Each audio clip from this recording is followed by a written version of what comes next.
Hi everybody, it's me, Katie Rose from Attached Families. I'm coming to you this evening to talk about developmental trauma disorder and reactive attachment disorder, as usual. Tonight I want to talk about two books that I truly believe every single parent or caregiver needs to have in their arsenal. The first one is called Reactive Attachment Disorder, also known as RAD, The Essential Guide for Parents. It's written by Carrie Williams, a very dear friend of mine, and it's available on Amazon. It's also available on our website, attachedfamilies.org, and it's a quick, easy read, which I like very much because, you know, we're so stressed and under the gun all the time so much that people just keep recommending books and recommending books and recommending books. And honestly, the amount of research and reading we do already as parents, who has time for more? So it's really nice to have this quick, easy read. She's also the author and blogger of a fantastic blog called Raising Devin. You can find her on all social media, Facebook, but also at raisingdevin.com. So that's my first. The only thing I would change about her title is I would probably add in for friends and family also, only because we as parents and caregivers are so misunderstood in society, and we wind up losing a lot of friends and family because they just don't understand what we're dealing with as a whole. I'm going to go into detail on this book on another YouTube session this week. That's a promise. I'm not going to wait so long in between YouTubes. I give you my word. The second book that I swear by is A to Z of Therapeutic Parenting by Sarah Nash. That's also available on Amazon and on our website. So there's a few other books that I think are pretty awesome, and I'll bring them up over time. You can find them on our website. But tonight I want to talk to you not necessarily about these books, but I want to ask some questions because really Attached Families isn't just about supporting the families that are raising these children, but we're really trying very hard to educate and advocate for societal awareness, because it's just so little known about. I personally I had never heard of RAD or developmental trauma before I became a foster mom and an adopted mom.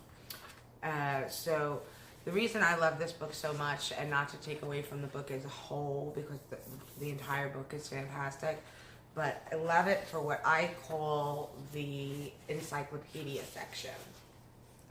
And it's the A to Z of behaviors and challenges with solutions.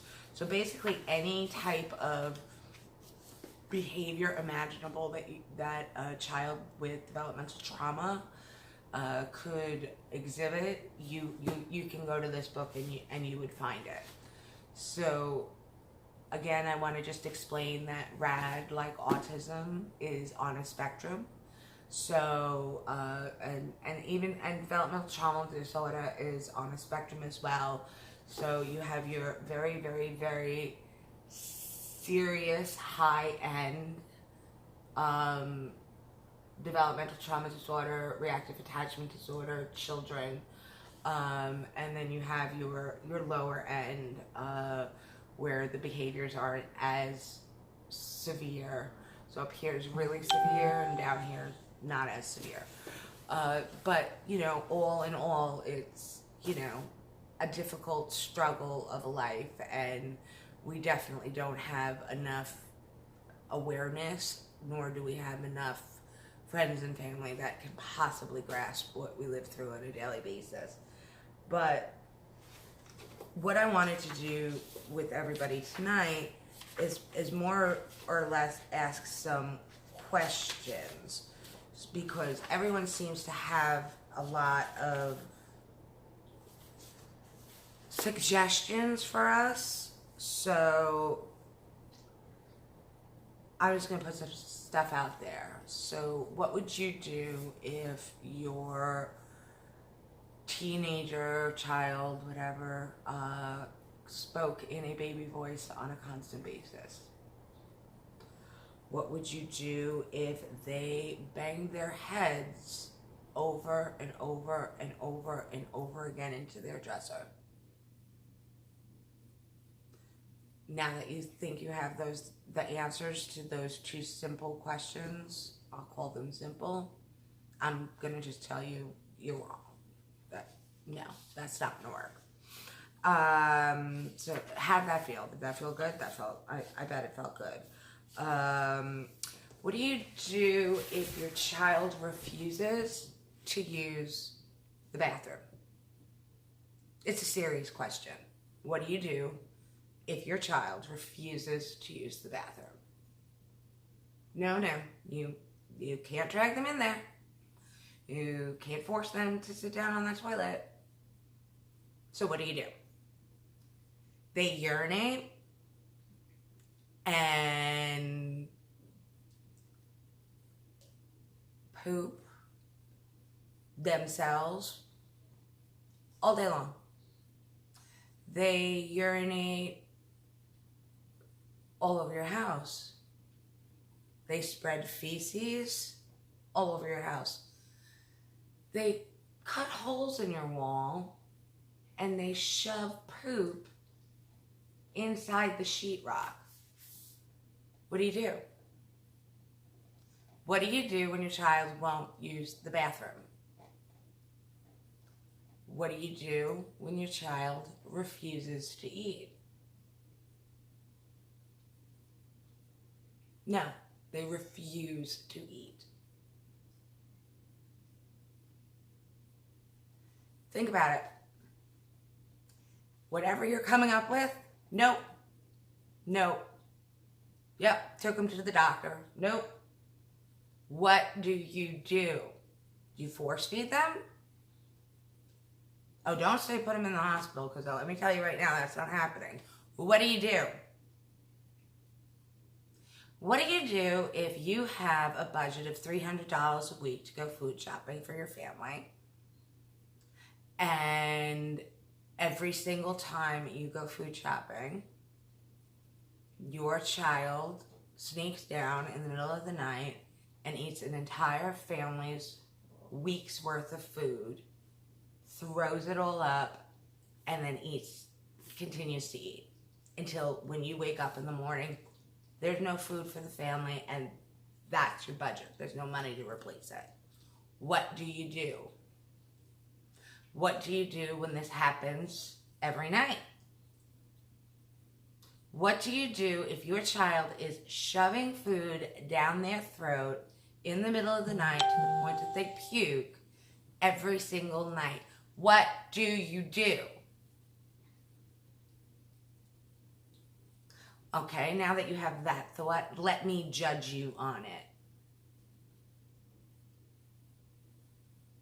What do you do when your child breaks literally everything you've ever bought for them?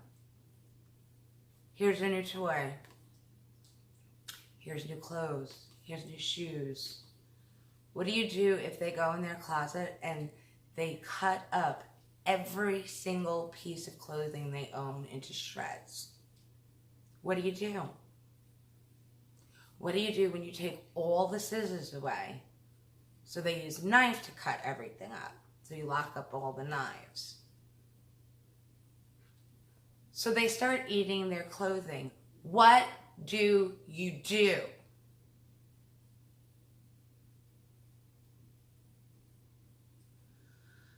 What do you do when they are so destructive that they actually use their hands, their bodily fluids to destroy their mattress. Mattresses aren't $5. You can buy a new one, maybe the first time, maybe the second. But you've had this child for, 13 years now. What do you do? How many mattresses can you buy?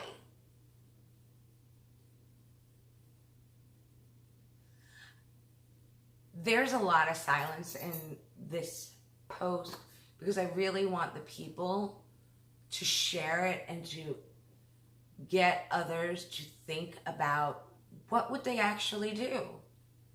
You want to pray on it? Okay, let's pray. Let's pray that they don't rub their feces all over my house again. Let's pray that they don't pee everywhere again.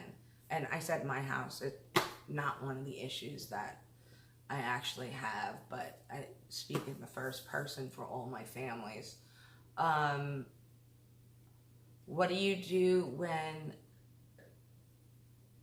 the answer, not right now, or no, we can't do that, or no, it's time for dinner, makes a child go into an 8-hour rage? No, not a tantrum. They're not